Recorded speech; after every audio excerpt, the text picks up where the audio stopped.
ఇరాన్తో యుద్ధంపై America అధ్యక్షుడు Trump సంచలన ప్రకటన చేశారు.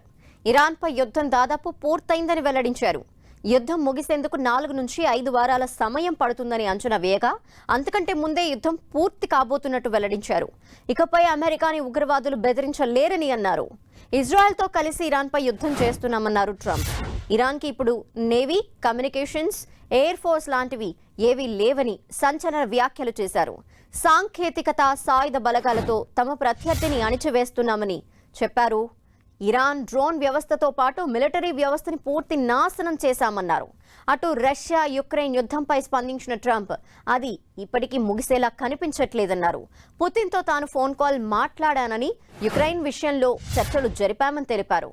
పశ్చిమాసియా యుద్ధంపైన చర్చించామని అన్నారు. మరోవైపు ట్రంప్ తన ఏడాది పాలనపై కూడా స్పందించారు. తన ఏడాది పాలన అత్యుత్తమంగా గడిచిందని అమెరికా అధ్యక్షుడు ట్రంప్ అన్నారు. అమెరికాను తాను మళ్లీ గొప్పగా మారుస్తానని అన్నారు. ఎవరు ఊహించని స్థాయిలో అనుకున్న దానికంటే వేగంగా మార్చేస్తున్నట్టు పేర్కొన్నారు. అమెరికా అధ్యక్షుడు ట్రంప్ మరోసారి ఇరాన్కి స్ట్రాంగ్ వార్నింగ్ ఇచ్చారు. ఇరాన్కి డెత్, ఫైర్ అండ్ ప్యూరీ హెచ్చరికలు జారీ చేశారు. ప్రపంచ చమురు రవాణాకు అత్యంత కీలకమైన హార్మోజ్ జలసంధిలో ఇరాన్ ఏవైనా అడ్డంకులు సృష్టిస్తే తీవ్ర పరిణామాలుంటాయని ట్రంప్ హెచ్చరించారు.